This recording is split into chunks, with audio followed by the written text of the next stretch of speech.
Ops को लेकर जारी हुआ big update. Old pension scheme, Bhajpa शासित राज्यों में सरकारी कर्मचारियों को पुरानी पेंशन मिलेगी या नहीं, इस बारे में अनिश्चितता है। कांग्रेस ने सत्ता में आने के बाद जिन राज्यों में पुरानी पेंशन लागू करने का ऐलान किया था, केंद्र सरकार ने भी उन राज्यों का धन खारिज कर दिया है। कर्मचारियों ने पुरानी पेंशन पुनः लागू करने की मांग की है।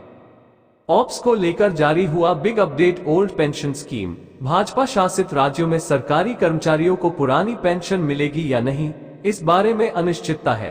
कांग्रेस ने सत्ता में आने के बाद जिन राज्यों में पुरानी पेंशन लागू करने का ऐलान किया था, केंद्र सरकार ने भी उन राज्यों का धन खारिज कर दिया है।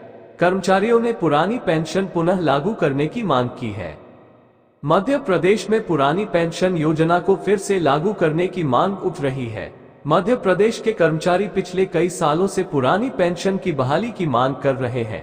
वे कई बार धरना दे चुके हैं, लेकिन हर बार उन्हें आश्वासन मिला है। कर्मचारियों का कहना है कि बीजेपी शासित राज्य ने कर्मचारियों को पुरानी पेंशन देकर धोखा दिया है। राज्य सरकार को समझाना चाहिए। महाराष्ट्र सहित पूरे देश में पुरानी पेंशन योजना को लागू करने की व्यापक मांग की जा रही है। प्रदेश सचिव उमाशंकर तिवारी ने बताया, छत्तीसगढ़, राजस्थान, पंजाब, हिमाचल प्रदेश और झारखंड ने 2005 से नई पेंशन योजना में काटे गए पैसे वापस लेने का प्रस्ताव भी दिया है, लेकिन केंद्र सरकार ने इसे अमान्य कर दिया है। केंद्रीय वित्त राज्य मंत्री ने कहा कि धन वापस नहीं मिल सकता।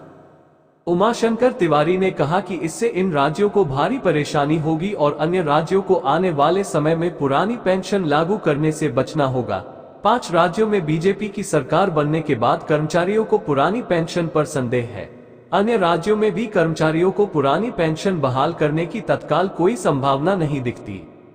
वित्त राज्य मंत्री की प्रतिक्रिया। उमाशंकर तिवारी ने कहा कि मध्य प्रदेश के लाखों कर्मचारी केंद्रीय वित्त राज्य मंत्री पंकज चौधरी के लोकसभा में दिए गए बयान से बहुत नाराज हैं।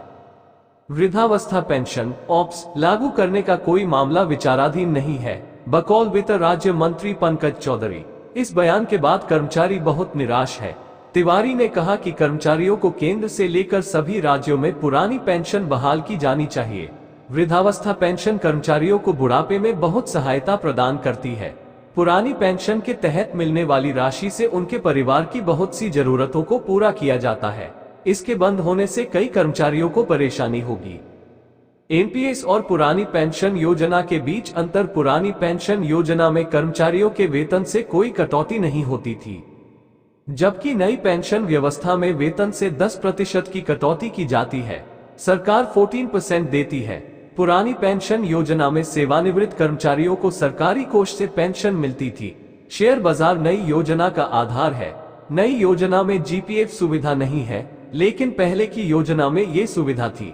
सेवानिवृत्ति के समय पुरानी पेंशन योजना के तहत वेतन का आधा हिस्सा पेंशन के रूप में दिया जाता था, लेकिन नई योजना में कितनी पेंशन मिलेगी यह गारंटी नहीं है।